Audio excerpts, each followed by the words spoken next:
petaninya kaget, dia memposting, petani yang mendapatkan dia posting dan itu ditanggapi oleh Pak Menteri.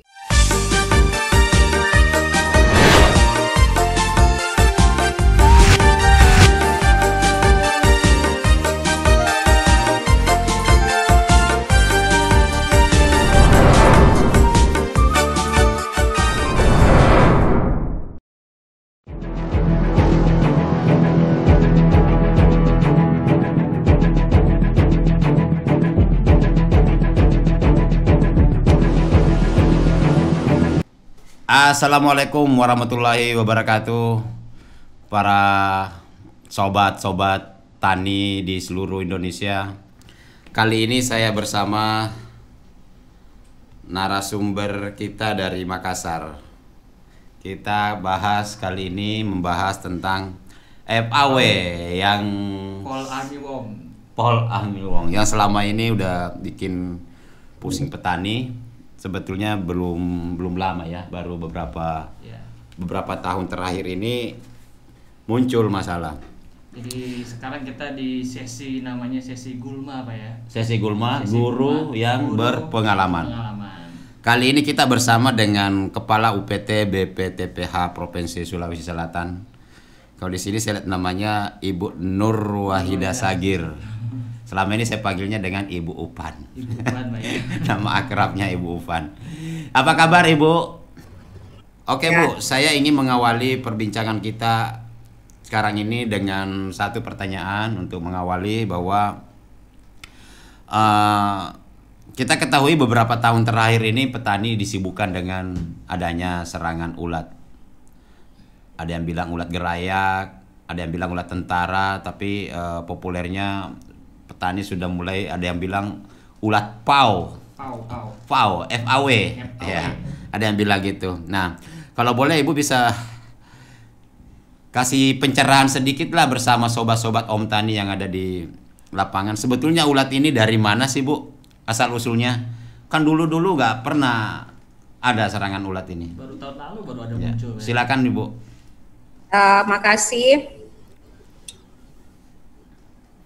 Telur ya kami juga di Balai Proteksi ini mendapat adanya serangan ulat FAW ini tahun kemarin ya. Itu pun munculnya di Kabupaten Takalar. Itu pun pada setahu kami ini sudah ada sejak tahun 2016, itu pun berada di Asia Afrika.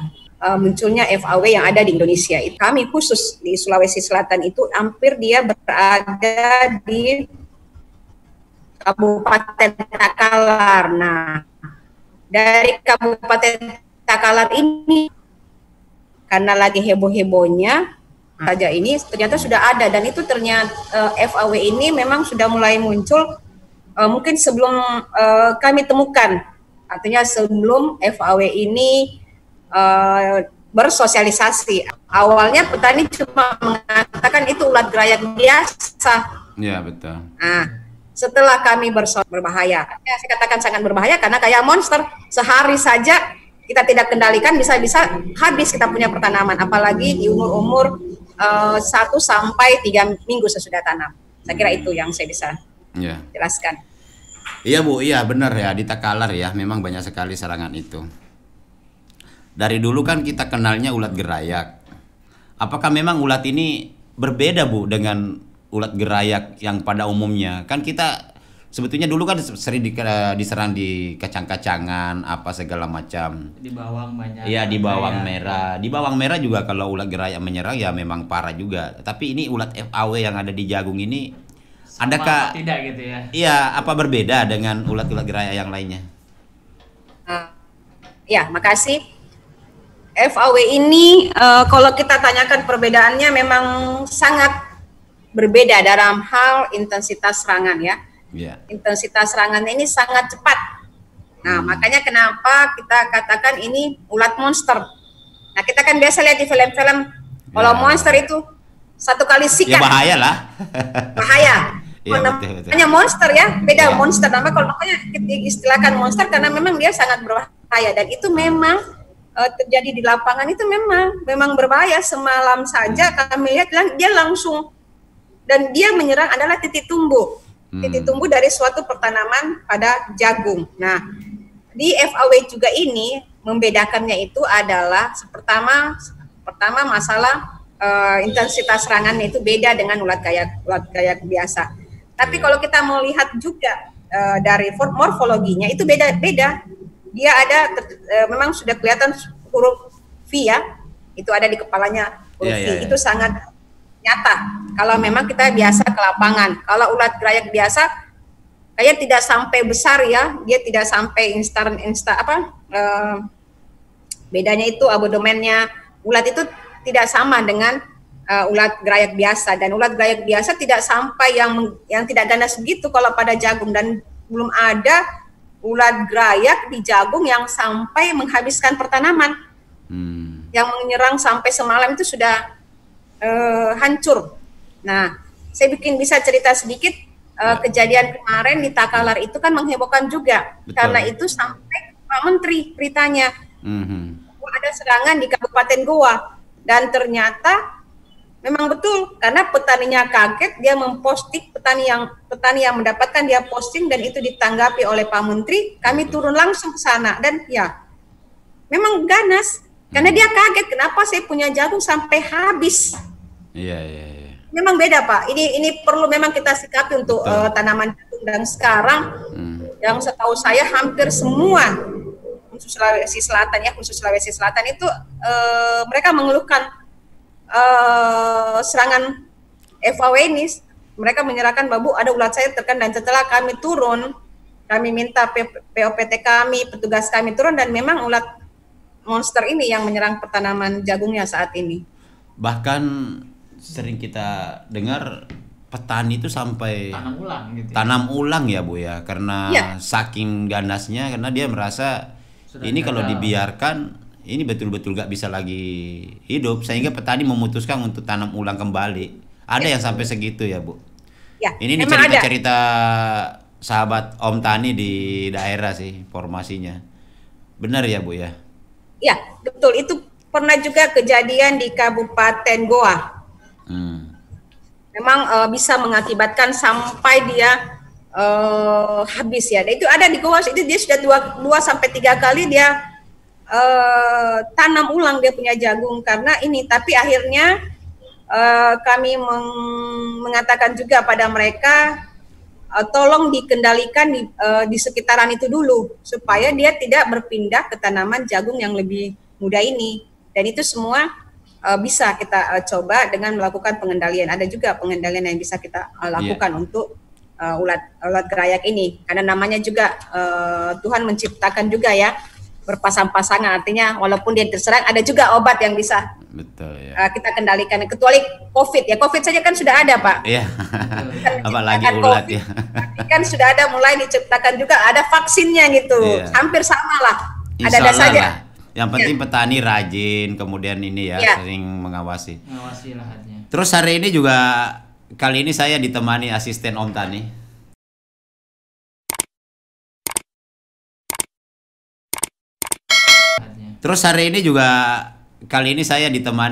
Om Tani. Ya mungkin ada juga yang ingin dipertanyakan. Saya ingin juga menyampaikan, tadi kan saya dengar Ibu bahwa ciri-ciri dari FAW itu kan ada V-nya Bu ya. V di kepala. Ada V di kepala. Ini kasih besar suaranya sedikit nih. Halo? Ya, oke. Ada V di kepalanya Bu ya, ciri-ciri khususnya dari FAW. Nah, selain ciri itu ada lagi nggak Bu kira-kira yang ciri khasnya supaya petani, sahabat tani itu bisa membedakan antara ulat gerayak yang biasa di bawang, biasa di kubis, dan sekarang yang ada ya Ibu bilang ulat monster Bu ya. Itu apa bedanya secara khususnya selain V tadi Bu? Terus tapi memang di jagung adakah ulat lain Bu selain FAW ini yang muncul saat ini? Kan ada namanya ulat tongkol ya. Iringan. Ya, di jagung juga ada ulat gerayak biasa, itu ulat tongkol. Nah, kalau dia untuk FAW ini selain bentuknya ada V di atas kepalanya.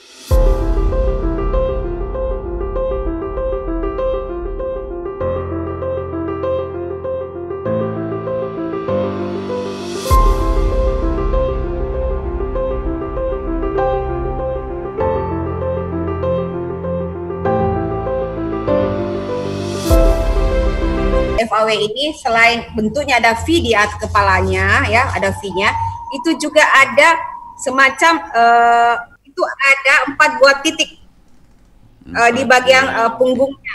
Itu ada 4. Oh, ada 4 titik Bu ya. Belakang ya, bagian punggung ada 4 berbentuk semacam titik-titiknya. Terus ada juga di sejajar pada bagian punggung itu ada garis. Oh iya. Saya dapat bahannya Ibu ini ada. Ada gambarnya deh. Iya, ada garis tebal berupa pita. Ada garis. Garis berwarna Pada cerah. pitanya.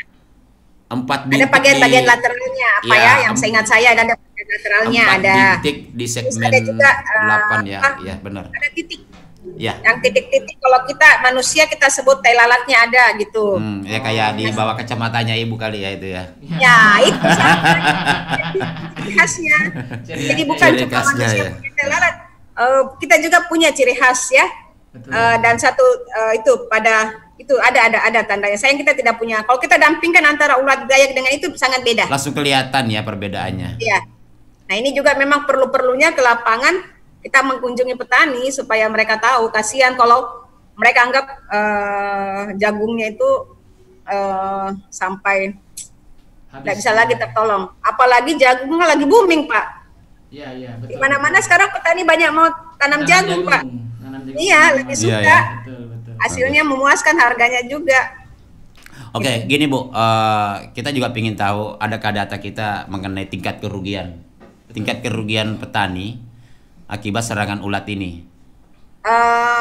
Ya, kalau tingkat kerugian petani, kalau dia masih dia vegetatif, vegetatifnya itu sebenarnya masih ada, kita bisa tolong petani kita. Artinya saya katakan kita bisa tolong dengan kita memberikan perlakuan sama dia punya tanaman ini. Artinya ada obatnya lah untuk saya. Enggak andaikan, anggaplah petani membiarkan seperti itu. Kira-kira dia membiarkan tingkat kerugiannya bisa sampai 80%, Pak. Wow, luar biasa. Kalau tidak ada itu berbahaya. Betul, makanya sekarang karena serangan FAW bisa habis, Pak.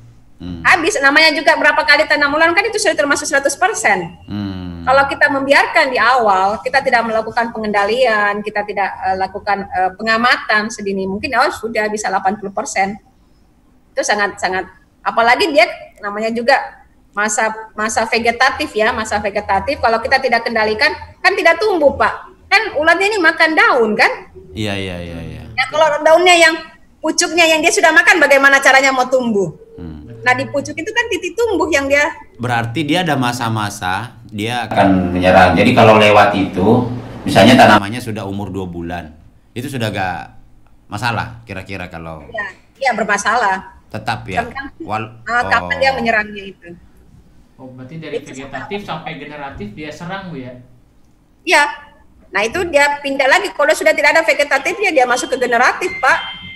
Habis ya. Namanya dia monster.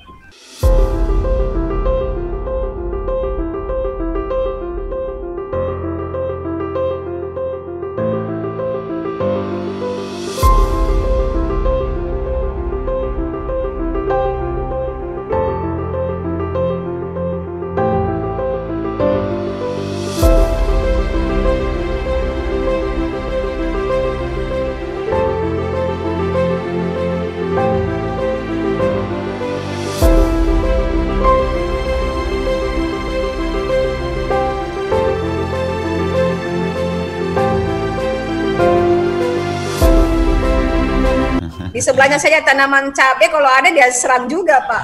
Oke, kalau di Sulsel ini menarik, Pak. Pak. Iya. Om Tani. Jadi yang tadi selain padi dia ke cabai juga, Bu ya? Ke jagung, sekali jagung. Selain ke jagung, iya, kalau ada tanaman di sekitar tanaman jagung itu. Kalau ada di sekitarnya dia akan pindah, Dia Pak, juga bisa. sikat gitu ya. Apa aja yang ada di sekitarnya dia sikat. Luar biasa ini ulat monster ini. Makanya pantas disebut monster. Bu, kalau di Sulawesi Selatan kan saya tahu lah, ini Ibu kepala yang sering keliling ke lapangan ya dengan timnya. Itu merata nggak, Bu, di Sulawesi Selatan? Atau ada serangan-serangan titik di mana ini serangan ini ada di mana tertinggi, di mana yang masih rendah, atau ada daerah yang masih bisa diantisipasi dengan baik? Ya. Dari tingkat serangan di Kami penyebaran. punya data. Ya. Ada data yang kami punya, Ya. di mana cuma untuk saat ini tidak sama tahun-tahun kemarin. Oke. Ya, tidak sama hebohnya tahun kemarin. Artinya saya katakan tidak sama hebohnya karena mereka sudah tahu bagaimana cara mengendalikan. Oke. Mungkin awal-awal sudah kami sendiri awalnya itu kasakusuk juga. Betul. Apa yang kita harus pakai ya untuk ulat gerayak ini? Apa pengendalian apa yang cocok untuk ulat gerayak ini? Kami mencoba mencari apa. Artinya sama juga saya kembandingkan dengan COVID, kita mencari apa obatnya. Betul. Karena sudah belum ada ya. Sama UGF juga awalnya itu kita tidak tahu racun apa yang kita bisa kendalikan, obat apa yang kita kendalikan, dan itu kita mencoba terus. Jadi kadang kita mencoba justru bertambah. Nah, bertambah kita bertambah, artinya bukan tidak tepat pada sasarannya ya. Tidak tepat pada sasarannya sehingga ternyata ini tidak direkomendasikan, tapi kami mencoba sama kita COVID, bagaimana kita menghindari COVID itu ya kita minum, ada yang mengatakan jahe, kita obat vitamin C, ada yang minta Bombay, sampai semua macam-macam jamu-jamuan, kan itu sama ini kita ini sama waktu awalnya UGF FAW ini kita mencari saja kira-kira apa, kita ada yang mengatakan bisa dikasih racun ini Bu, kita coba, wah ternyata dia bertambah. Ada lagi katakan ini melalui proses, alhamdulillah saat ini sudah untuk tingkat serangan UGF ini sudah mulai berangsur-angsur, bukan tidak ada ya, ada, cuma kita sudah tahu bagaimana mengantisipasi sedini mungkin ulat Spodoptera frugiverda ini. Intinya petani itu udah, kalau dulu kan kaget ya, yang selama ini nggak pernah nyemprot jagung untuk insek. Selama ini kan petani hanya ngurusi racun rumputnya saja, benih, racun rumput, sudah selesai kan, nyemprot rumputnya. Ini memang benar-benar kaget ya. Aduh, luar biasa. Jadi gini Bu, apa yang mesti dilakukan oleh petani dalam menghadapi situasi ini, walaupun saya tadi mendengar bahwa petani sebetulnya sudah mulai tahu. Adakah cara-cara untuk mengantisipasi lebih awal, lebih dini? Supaya tidak terjadi. Karena menggunakan pestisida itu kan hal yang paling terakhir, dan itu rasanya sih kalau harga jagung bagus tidak ada masalah. Biaya pestisida juga bukan murah. Artinya adakah cara-cara lain yang bisa dilakukan? Sebelum kimiawi. Iya, sebelum menggunakan kimia. Karena kami anggap penggunaan pestisida juga itu bukan pilihan terbaik bagi petani jika ada cara lain yang bisa kita lakukan. Gimana Bu? Oh ya, mungkin ya. Oke, kalau ada cara lain selain pestisida, nah inilah yang masih berat, bukan kami lakukan tapi petaninya. Karena petani kan tidak ada yang sedikit Pak luasan areal tanaman jagungnya. Dia kan mereka itu sampai berhektar-hektar, sampai 1 hektar, 2 hektar dia punya tanaman jagung. Nah, kami selalu katakan gunakanlah benih yang berlabel ya, itu yang pertama. Mereka harus menggunakan benih yang berlabel. Terus kemudian dia melihat bagaimana sebelum menanam, mereka melakukan penyangan dulu, karena takutnya ada telur-telurnya. Oh iya, pembersihan lahan ya. Telur-telurnya daripada FAW ini yang ada di pertanaman itu juga sangat berbahaya, karena mereka kan bisa inangnya masih ada di gulma, itu yang kita takutnya dibersihin dulu. Iya. Ya, kita harus. Nah, kalau memang ada, ya kita lakukan pengendalian. Tapi kan banyak sih pengendalian alami kita bisa gunakan. Nah, ini petani kadang tidak mau, dia mau instan. Betul. Nah, ini ingin cepat ya. Nah, dia ingin instan. Dia gunakan ini langsung mati gitu, langsung ulatnya ini sudah hilang. Praktis, nah ini pengennya. Ya begitu gini kita kan kalau lapar ya kita kembali ke diri kita, kalau kita sudah betul-betul lapar terus nggak ada yang masak. Apa aja kan, yang ada bisa jadi ya, betul. Masak instan gitu ya. Tadinya kayak yang instan itu kan yang instan. Nah ini mereka juga maunya kan, nanti saya yang instan itu mereka ingin langsung ada racunnya Pak. Betul. Petani cuma kadang gini, kami bersosialisasi di lapangan, dia kata ini Bu, dia tidak sebut lagi, Bu, sebenarnya racun apa yang cocok. Dia nggak mau tanya lagi bahan aktif, nggak mau pusing lagi apa, ya. dia cuma apa sih racunnya, mau mahal harganya, mau murah harganya, mereka cuma mau racunnya yang mana yang paling cocok untuk mengendalikan ulat gerayak ini. Nah ini yang kadang juga ya paling tidak penyangan itu. Dan kedua dan ketiga itu pengamatan, Pak. Nah, pengamatan karena kami selalu mengatakan coba setiap minggu, setiap Bapak kalau ke lahannya, tolong amati tanamannya kalau sudah ada kayak pasir-pasir itu yang serbu gergaji di pucuknya, itu tanda-tanda, Pak. Tanda-tanda awal. Nah, kalau belum ada itu di daun jagung itu ada semacam yang kayak liriomyces, artinya daunnya itu transparan. Ya, kayak bekas serangan liromyces ya, kayak seperti itulah. Semacam itu hampir sama ya. Hampir sama. Dia transparan, dia punya pertanaman daunnya. Nah, itu masih. Dan itu kadang memang ada kelihatan kelompok telur, Pak. Kelompok telurnya itu ciri khasnya itu pada di tanaman di daun jagungnya itu dia berkelompok di telurnya. Nah, itu yang terakhir pestisida yang petani rata-rata mau yang ke pestisidanya saja karena kan dia takutnya jagungnya ini tidak ya. Karena ini lambat mungkin, Mbak ya. Jadi takut. Sama kita, Pak, kalau kita lagi sementara kerja, kita tidak cari lagi yang alami. Kalau ada paracetamol, sakit kepala, pening-pening, kan kita tidak mau cari jamu kan? Yang mau instan karena kita lagi kerja atau apa? Selesai lah. Yang mau selesai. Jadi kita cari yang Inilah tantangan kita barangkali, Bu ya, untuk mengedukasi petani, terutama pemilihan benih yang bagus, kemudian penyiangan, pembersihan. Jadi sobat-sobat tani semuanya dimanapun berada, baik di sawah, di lapangan, Ibu bercerita ini apa yang mereka rasakan, karena saya tahu Ibu kita ini rajin sekali ke lapangan. Kalau mungkin rasanya kakinya gatal kalau dalam 1 minggu, 2 minggu itu tidak injak tanaman. Ya, saya tahu sampai di Bone, Takalar, Goa, kadang-kadang tiba-tiba ada di Palopo. Jadi Superwoman berarti. Jadi apa yang disampaikan dia benar-benar apa yang mereka rasakan dan apa yang dilihat di lapangan.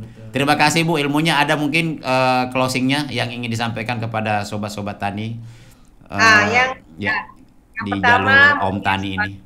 Ya, sobat-sobat tani, sebenarnya keberhasilan dari pertanaman kita itu bagaimana kita melakukan pengamatan pada lahan kita. Intinya itu. Makanya kalau dia bertanam jangan ditinggalkan, Pak. Jangan sudah tanam udah. Nah, kalau dia rajin melakukan pengamatan di lapangan atau melakukan pertanamannya, paling tidak dia sudah bisa lihat tanda-tanda daripada suatu serangan organisme pengganggu apa yang menyerang. Nah, kalau dia cepat, amanlah tanamannya, Pak.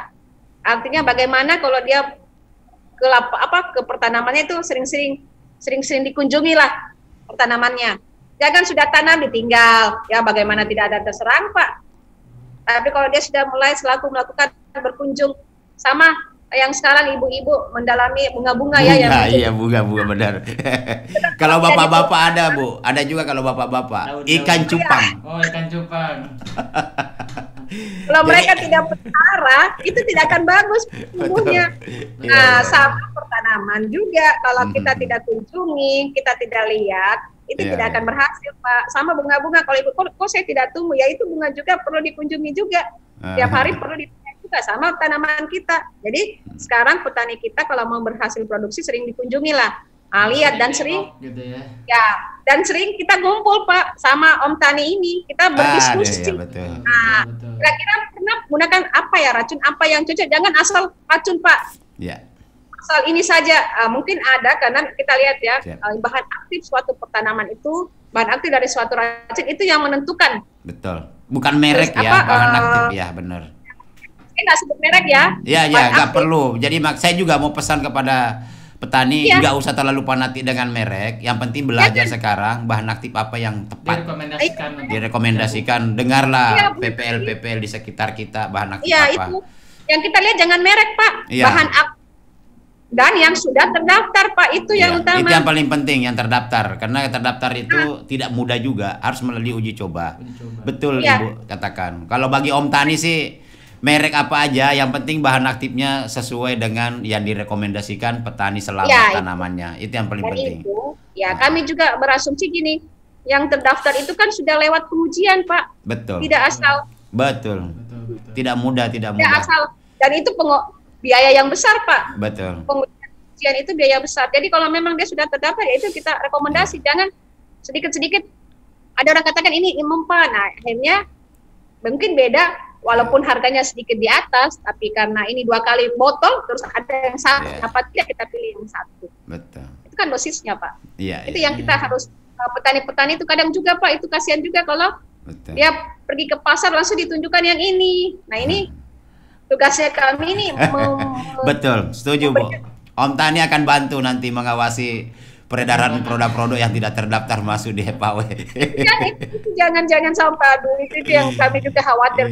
Kasihan petani kita. Nanti dia semprot dia katakan tidak efektif. Bukan tidak efektif, mungkin ganti lagi biaya. Bahkan tambah banyak nanti FAW-nya ya karena salah sasaran. Iya, justru ada, Pak. Nah, FAW ini juga artinya saya katakan gini ya, sekali lagi sebelum saya jangan setelah kita melakukan setelah disemprot kita gunakan, saya tidak sebut pestisida ya, nanti saya dilarang juga. Setuju. Nah, setelah dilakukan pengendalian itu, jangan kita tidak upayakan cari yang ada mengatur Sat PT-nya lagi. Selain dia pestisida, dia basmi, dia berusaha memacu lagi pertumbuhannya. Karena kan namanya orang sudah sakit, Pak. Tanaman kita kan sudah sakit. Mengandung Zat PT ya. Iya. Pertumbuhan. Iya. Oke. Artinya dia bisa apa? Walaupun dia tidak mengandung, dia membunuh ulatnya sambil merangsang pertumbuhan kembali. Pertumbuhannya. Iya. Itu kalau kami pernah coba, kami mencoba ya, kami buat sendiri soalnya. PGPR itu kami lakukan lagi saat PT itu langsung muncul, Pak. Jadi walaupun dia sudah diserang, dia bisa kembali lagi, dan alhamdulillah setelah kita ikuti dia tumbuh dengan normal ya, paling dia kerugian sampai cuma 10-15% lah kerugian hasil yang mereka alami. Dibandingkan kalau kita tidak melakukan pengendalian sama sekali kan habis, Pak. Iya, sampai 80% Jadi, itu pokoknya petani ini tergantung petani harus rajin, Pak. Iya. Sama kan? Betul. Dan juga kalau menyenangi seseorang pasti sering-sering lah. Iya. Ini menarik sekali, Om. Iya. Jadi sahabat Om Tani dengar tuh kata ibu kita, Ibu Ovan dari Makassar. Yang paling penting kita dapat poinnya, sering-sering jenguk tanamannya. Jangan cuma tanam, ditinggal, tunggu panen, datang ternyata sudah terserang ulat. Paling penting di situ, rajin melihat tanamannya dari awal sampai panen apa yang akan terjadi. Iya Bu, terima kasih banyak. Mudah-mudahan informasi kita ini cukup membawa inspirasi bagi petani. Kali ini kita sebutnya Gulma, guru berpengalaman. Nanti ada sesi-sesi lain seperti hama, hanya membahas aja. Ada juga penyakit. Ada penyakit, penyampaian yang bikin termotivasi. Mungkin Om Tani nanti akan keliling daerah juga untuk menemui petani-petani yang terserang ulat FAW untuk menyambungkan informasi ini. Kenapa kita lakukan ini, Bu? Karena ini kita mau ketemu petani tapi di era pandemi, sehingga dengan edukasi melalui video-video kita ini mudah-mudahan sampai kepada petani. Terima kasih banyak Bu informasinya, sahabat-sahabat Om Tani dimanapun berada. Kita baru saja mendengar bahwa memang ulat FAW ini walaupun dia terbilang baru di Indonesia tetapi cukup berbahaya sehingga perlu diantisipasi lebih awal.